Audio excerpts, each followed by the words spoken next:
ఆంధ్రప్రదేశ్ రాష్ట్ర రాజకీయాల్లో ఒక సరికొత్త మార్పుకి శ్రీకారం చుడుతున్నటువంటి సందర్భంలో ఆ క్రతువులో నేను కూడా భాగస్వామ్యం కావటం నాకు ఆనందం కలిగించేటువంటి అంశం.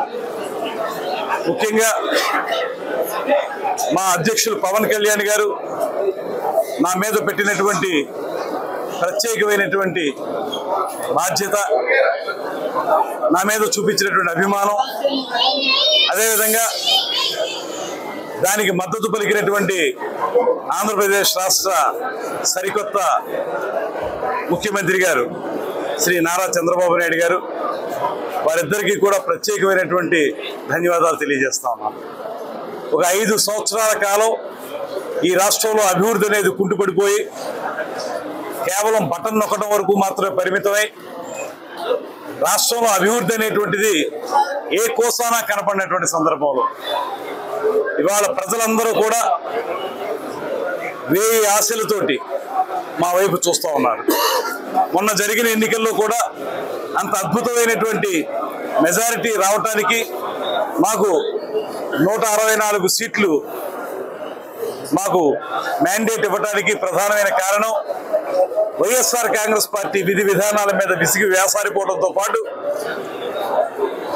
జగన్మోహన్ రెడ్డి గారు లగాయతూ కింది స్థాయి కార్యకర్త వరకు కూడా అప్పటి ప్రతిపక్ష నాయకుల్ని వ్యక్తిగత దోషులు చేసినటువంటి సందర్భాన్ని ప్రజలందరూ కూడా యావగించుకున్నారు.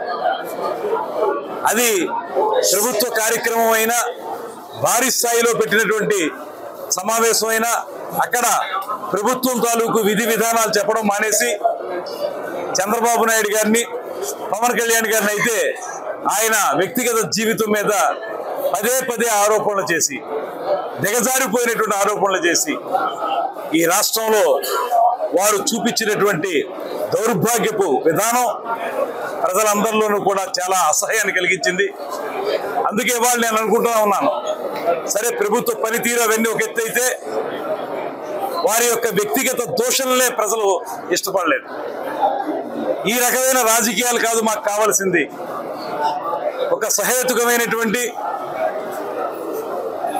విమర్శలతో కూడినటువంటి రాజకీయాలు కావాలి, కానీ వ్యక్తిగత దోషణలకి, వ్యక్తిగత జీవితాలకి సంబంధించిన అంశాల మీద మాట్లాడితే మిమ్మల్ని మేము మళ్ళీ అధికారంలోకి తీసుకురావనేటువంటి మాటని ఒక చెంపపెట్టుగా ఇచ్చినటువంటి సందర్భం మనకు కనపడతా ఉంది.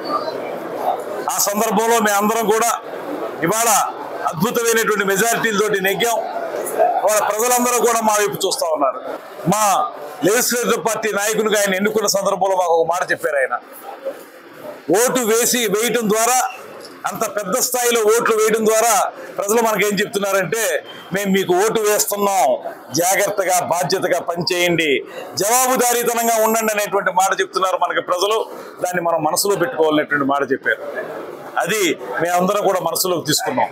అదేవిధంగా చంద్రబాబు నాయుడు గారు మొన్న ఇన్ఫార్మల్ గా జరిగినటువంటి మంత్రుల సమావేశంలో మా అందరికీ కూడా ఆయన దిశానిర్దేశం చేశారు. మనం పూర్తి స్థాయిలో ఏదైతే చెప్పామో అవి ప్రజలకు అందించాల్సిన బాధ్యత ఉందనేటువంటి మాట చెప్పారు. ఇవన్నీ కూడా రాబోయే రోజుల్లో ఆచరణలో పెట్టడానికి మేము ప్రత్యేకంగా కృషి చేస్తామనేటువంటి మాట తెలియజేస్తూ, ఇవాళ ఉదయం పేపర్లు చూసిన వెంటనే, నిన్న నేను ఇతరతర కార్యక్రమాల్లో ఉండటం వల్ల మీడియాని చూడలేదు, కానీ ఇవాళ ప్రింట్ మీడియాలో చూసినప్పుడు ఎంత నిస్సిగ్గుగా జగన్మోహన్ రెడ్డి గారు సంధి ప్రలాపన పేలుతున్నారో అర్థమవుతా ఉంది. ఆయన నెగ్గినప్పుడు ఈవీఎంలు అద్భుతం, ఆయన ఓడిపోతే ఈవీఎంలు తప్పు అనేటువంటి మాట. ఇది ఎంతవరకు సమంజసం? చాలా కాలంగా రాజకీయాల్లో ఉండి ఒక 5 సంవత్సరాల పాటు ఒక బ్రూటల్ మెజారిటీ తోటి 151 సీట్లతోటి అధికారంలోకి వచ్చి ఒక ముఖ్యమంత్రిగా 5 సంవత్సరాలు పనిచేసి ఇవాళ కొత్తగా ఈవీఎంల మీద అనుమానాన్ని వెలిబుచ్చడం అంటే అది పూర్తిగా ప్రజాస్వామ్యం పట్ల ఆయనకి ఏ రకమైన నమ్మకం లేదని మరొకసారి రుజువైంది. ఇప్పటికే చాలా సందర్భాల్లో రుజువైంది. ఆయన ప్రతిపక్ష నాయకులు గొంతు నొక్కేయటం, 144 సెక్షన్ లేని రోజు లేకుండా చేయటం, పోలీస్ సెక్షన్ 30 లేకుండా చేయటం,